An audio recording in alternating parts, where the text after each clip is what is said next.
nous allons parler des 7 mauvais pas de Madame Adam. Alors, le pas est connu comme step en anglais, justement. Et il y a plusieurs domaines où vous pouvez utiliser ce mot. Vous pouvez avoir le pas que nous faisons lorsque nous marchons.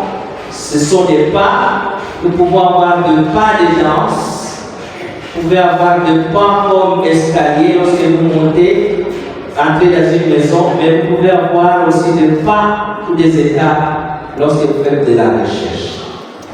Le pas, pour nous, ce peut être un mouvement physique de pied quand on marche.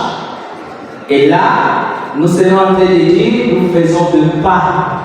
Mais ça peut aussi être une décision spirituelle que vous êtes en train de faire. Au-delà que vous êtes en train de faire un pas spirituel. Alors nous allons nous atteler sur le pas spirituel et le 7 mauvais pas qu'elle va faire, ce sont des mauvais pas spirituels et à partir desquels nous allons apprendre. En fait, je voudrais que vous puissiez comprendre qu'on ne pêche pas par hasard. Ce n'est pas par hasard que vous arrivez à pêcher. Quand on pêche, il y a des étapes qu'on peut franchir. Vous pouvez faire une étape, 2 étapes, 3 étapes, 3 pas avant de tomber. Et si vous vous arrêtez au premier pas, vous pouvez être sauvé et gagner la victoire. Si vous acceptez d'être guidé par l'Esprit de Dieu. Mais si vous n'écoutez pas au premier, deuxième, troisième, vous pouvez aller jusqu'à tomber et vous pécher. C'est ce qui est arrivé à Ève. Avant de pécher, elle a franchi certains pas. Alors, nous commençons le premier pas, qui est le mauvais pas. Nous sommes en Genèse 3, 1 jusqu'à 7. C'est là que nous parlons l'histoire de la chute d'Ève. Le tout premier pas que Ève va franchir, elle va décider de se séparer de son mari. La Bible ne dit pas si à quelle distance dans le jardin par rapport à la structure du jardin, mais elle va décider de se séparer de son mari parce que lorsqu'elle va partir, elle était seule et c'était le premier mauvais pas. Les conséquences, c'est que c'est dangereux de se séparer de Dieu. C'est dangereux de vous séparer de l'Église. C'est dangereux de vous séparer de la famille. C'est dangereux de vous séparer de votre groupe spirituel. Ceux qui tombent dans le mal, souvent ils se séparent des groupes. Aussi longtemps que vous êtes encore chantre, vous êtes encore en sécurité. Les jours où vous allez décider d'abandonner la chorale, c'est à ce moment-là que vous allez commencer à chuter. Les jours où vous allez décider de vous séparer de votre mari, de votre femme, c'est à ce moment-là que vous allez chuter. C'est pourquoi d'ailleurs, il est bon que vous ne puissiez pas faire longtemps là où vous allez ça revenir à la maison. Parce que là, quand il y a séparation, le diable va vous visiter. Et c'est ce qui est arrivé à elle. Elle s'est séparée de son mari. Et c'est là que le diable a profité. Vous vous séparez de Dorcas, vous vous séparez de Miffel, vous vous séparez de la GIA, vous vous séparez du groupe de prière. Vous avez commencé le premier mauvais pas dans votre vie. Et vous pouvez facilement tomber. Restons unis. C'est pourquoi Jacques dit, ne manquez pas de participer au culte. Lorsque vous décidez de ne plus jamais venir au culte, vous êtes en danger. Aussi longtemps que vous êtes avec Dieu, avec la famille de Dieu, vous êtes en sécurité. Amen. C'est le premier pas. Le deuxième mauvais pas, elle a décidé de fréquenter des endroits, l'endroit interdit. Si elle s'est séparée avec son mari et allait voir les poissons, il y avait des poissons, j'espère. Si elle pouvait aller voir les fleurs, il n'y avait pas encore de problème. Elle pouvait même aller regarder les babouins. Il y avait beaucoup de choses dans les jardins et beaucoup d'endroits où elle pouvait aller. Mais elle a décidé d'aller à un endroit interdit. Vers l'arbre de la connaissance du bien et du mal. Ève, pourquoi tu vas là-bas? Il y avait beaucoup d'autres endroits qui étaient très belles, très beaux d'ailleurs à voir dans le jardin. Est-ce que nous avons des endroits interdits aux chrétiens? cet étranger, vous pouvez citer un endroit. Et les autres, si vous êtes d'accord, vous allez voter comme ça. Je vais dire vote, vous faites comme ça. Si vous n'êtes pas d'accord, vous faites comme ça. Si vous ne savez pas, vous faites comme ça. Ça va? Ok, on y va. Quel est un endroit interdit aux chrétiens? Hein? Les bars, vote. Nous sommes interdits à aller dans les bars. Ok. C'est étranger, notre endroit. Et les marchés? Quel endroit? Hein? Buvette. Bar, buvette, ça ressemble. C'est la même chose. Hein? Ah, le faux jeu, des jeux de hasard. Vote. Paris foot. Unaona mzungu inamtupa les jeux de hasard. Nous sommes interdits, n'est-ce pas, d'aller là-bas. Vote. Yes. Est-ce qu'il y a encore un autre endroit? Les quiches, quartier général. Ok. Ce sont les femmes prostituées, les hommes. Est-ce qu'il y a des quiches pour les hommes? On ne sait pas encore. Peut-être. Les maisons de tolérance sont les quiches. Vote. Ils sont interdits vraiment d'aller. Même pour l'évangélisation, on ne peut pas y aller. On peut y aller pour l'évangélisation. Ok, à ce moment-là, on sera à deux. On ne sera pas seul, je pense. Ok, selon la Bible, on les envoyait combien à combien? Les à deux, ça marche. C'est étranger, notre endroit interdit. Boîte de nuit. Bon, boîte de nuit. Les boîtes de nuit, c'est au côté des bars, c'est à ça. Beaucoup d'endroits, et le Saint-Esprit pourra chaque fois vous dire là où vous pouvez aller, là où vous pouvez aller. Elle est allée à un endroit interdit, et c'est dangereux de fréquenter ces endroits-là. Aussi longtemps que vous êtes dans l'environnement de Dieu, vous êtes en sécurité. Amen. Allez à l'église, c'est un endroit qui est bon pour nous. Allez dans les lassements, ce sont des endroits bons pour nous. Allez dans les concerts religieux, les concerts profanes, les votes.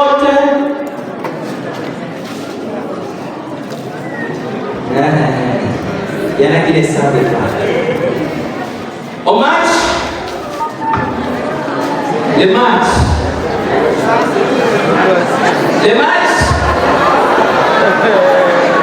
ils sont partagés. Ça peut être les matchs des enfants de Dieu. Les chiens. T'inquiète. Ne vous en faites pas. Dans tous les cas, l'Esprit de Dieu va vous parler. Je voudrais arrêter de dire, quand vous faites le pas, il faut être prêt à écouter ce que l'Esprit va vous dire. Si l'Esprit vous dit que ce n'est pas bon, il faut quitter. Ça, c'est le deuxième mauvais pas. Le troisième mauvais pas, ce n'est pas mauvais peut-être, vous pouvez arriver quelque part par le gars, vous trouvez que c'est un mal, vous ne savez pas. Mais il faut faire attention de rester longtemps. Elle va rester là-bas et commencer à argumenter avec le serpent, avec le diable. C'était très mauvais pas d'argumenter avec le diable, avec le serpent. On a commencé à converser, ça prenait du temps. Il ne faut pas prendre beaucoup de temps dans un mauvais endroit parce que ça peut arriver que vous trouvez justement qu'il y a ici un mauvais endroit dans lequel je viens d'entrer. Ça peut arriver, mais ne faites pas là longtemps. Surtout n'argumentez pas, ne parlez pas aux gens qui sont là. Une fois que vous trouvez que vous êtes à un mauvais endroit, il faut quitter. C'est ce qui est arrivé à Joseph. Joseph s'est retrouvé devant une femme qui voulait coucher avec lui. Il a senti que l'environnement ne marche pas. Qu'est-ce qu'il a fait? Il a fui avec les pieds. Il y en a qui disent que je vais fuir spirituellement. Je vais fuir, je ne vais pas me faire tomber. Surtout lorsque vous êtes dans les châteaux. Vous trouvez que dans les châteaux, il n'y a pas de tabouret. Il n'y a que le lit comme une chaise. Il faut fuir. Il faut quitter cet endroit. Ne commencez pas à argumenter. Malheureusement, on commence à argumenter, on commence à écouter. Et plus vous argumentez, plus vous écoutez, vous pouvez tomber. Et surtout, il ne faut pas parler à ma basse voix. Vous savez, quand quelqu'un veut vous faire tomber, il commence à parler lentement. Très lentement. voulez que cette personne ne puisse pas continuer à parler lentement, il faut oser la voir. J'ai compris comment oser la voir quand le diable a peur et puis il fuit. C'est ce que Jésus faisait. Chaque fois que le diable venait, Jésus, notre Seigneur, n'a jamais accepté que le diable puisse entrer en conversation avec lui. Chaque fois qu'il sent que c'est le diable, il dit sort ou bien tais-toi. Chaque fois qu'il était en face du diable, il n'avait jamais argumenté. Il demandait au diable de partir et de sortir. N'argumentez pas avec les diables. Premier mauvais pas, il s'est séparé avec son mari, elle s'est séparée avec son mari. Deuxième mauvais pas, elle a fréquenté les mauvais endroits. Le troisième mauvais pas, elle a argumenté, elle a passé beaucoup de temps à cet endroit. Quatrième mauvais pas, elle va commencer à croire au mensonge. Elle a crié au mensonge du diable. Le diable dit, est-ce que vous allez ne pas manger tous les arbres du jardin? Elle dit, on nous a demandé de manger les arbres, sauf pour cet arbre. Et si vous lisez, le diable va commencer à lui parler que non, cet arbre c'est bon. D'ailleurs, on a dit que les jours où vous allez manger, vous serez comme Dieu. Et c'est là qu'elle a commencé à douter de la parole de Dieu. Est-ce que c'est vrai ce que Dieu avait dit? Et pourtant, je vais dégoûter autre chose. Il arrive que nous puissions douter de la parole de Dieu. Il est dangereux de douter de la parole de Dieu.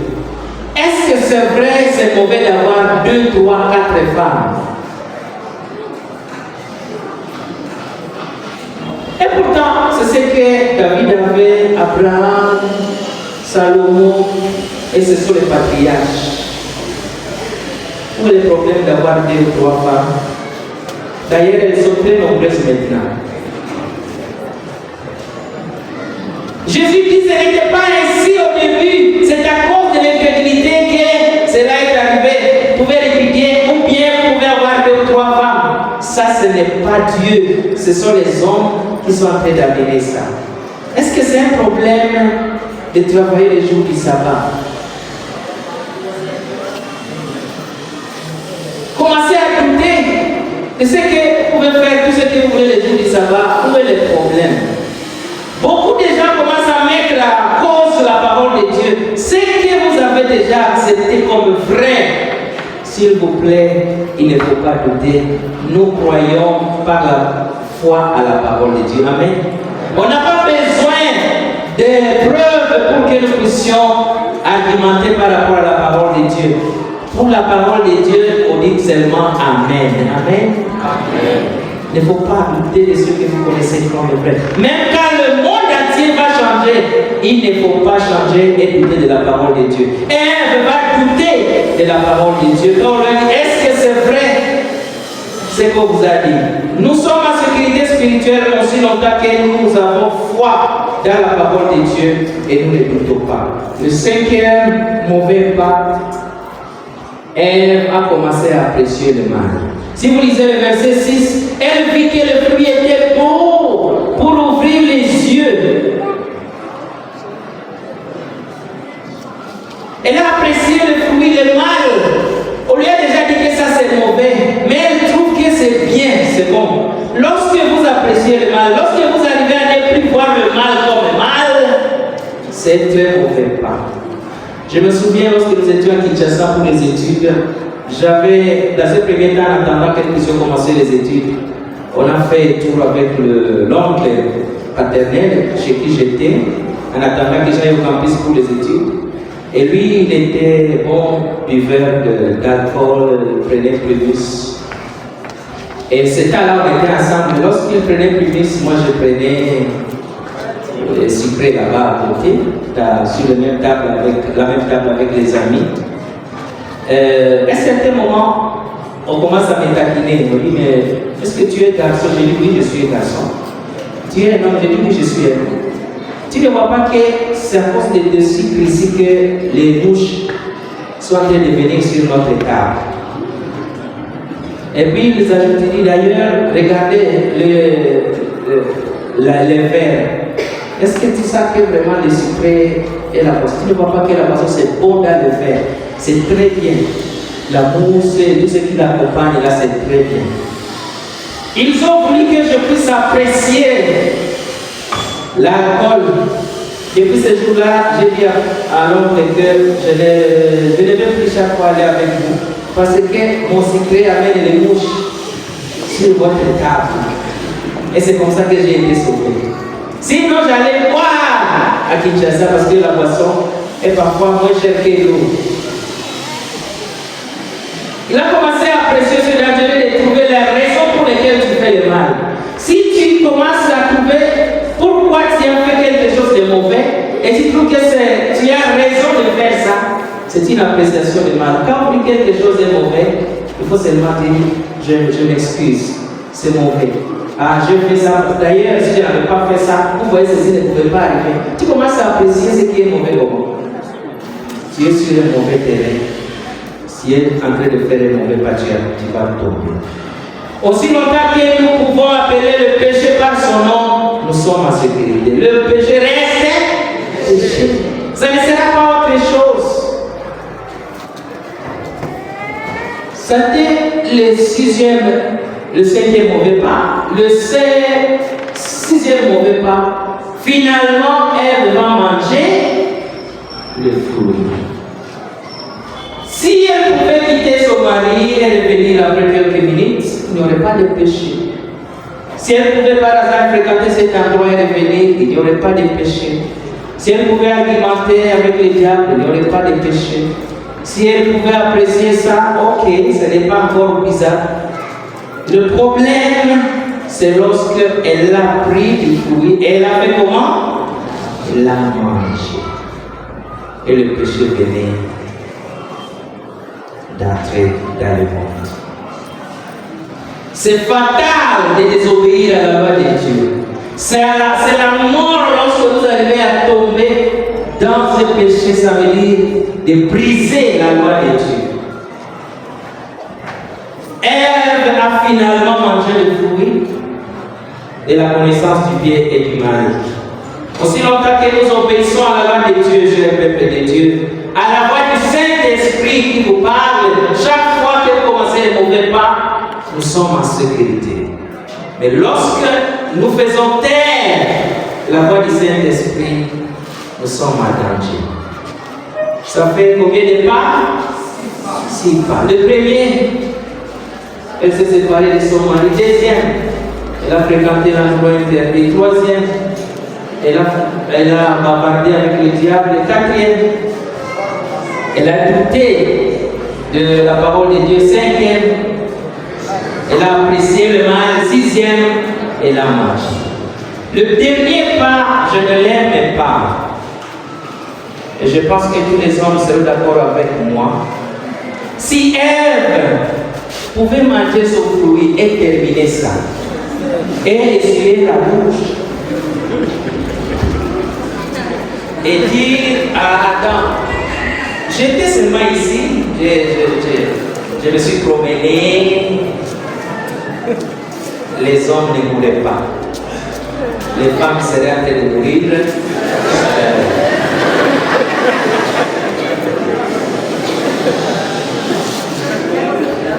La Bible dit elle va amener cela à Adam malheureusement.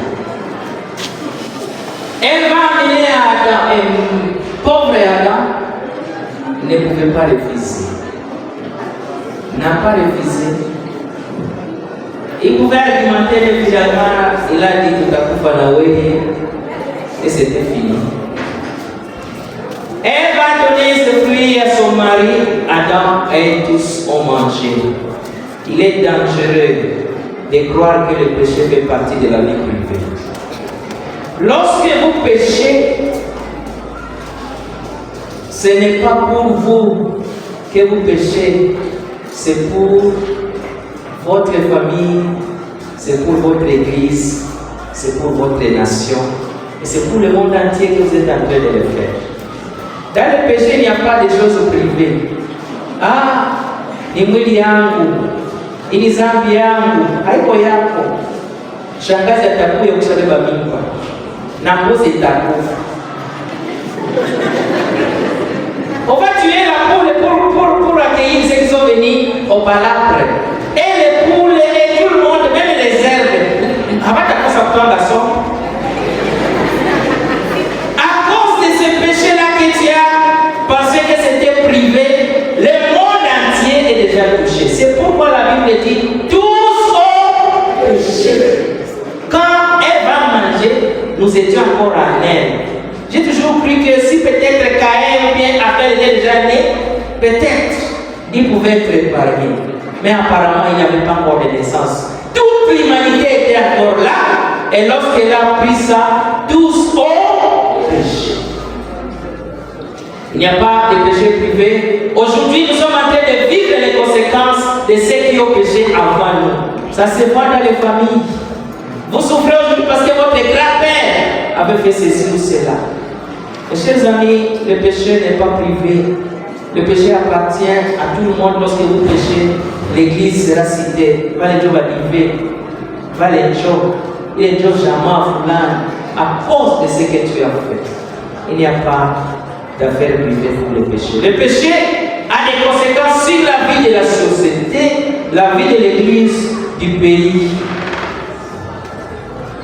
Lorsque vous péchez, il faut réfléchir 2 fois. Parce que ça va vous affecter, vous d'abord, votre famille, votre église.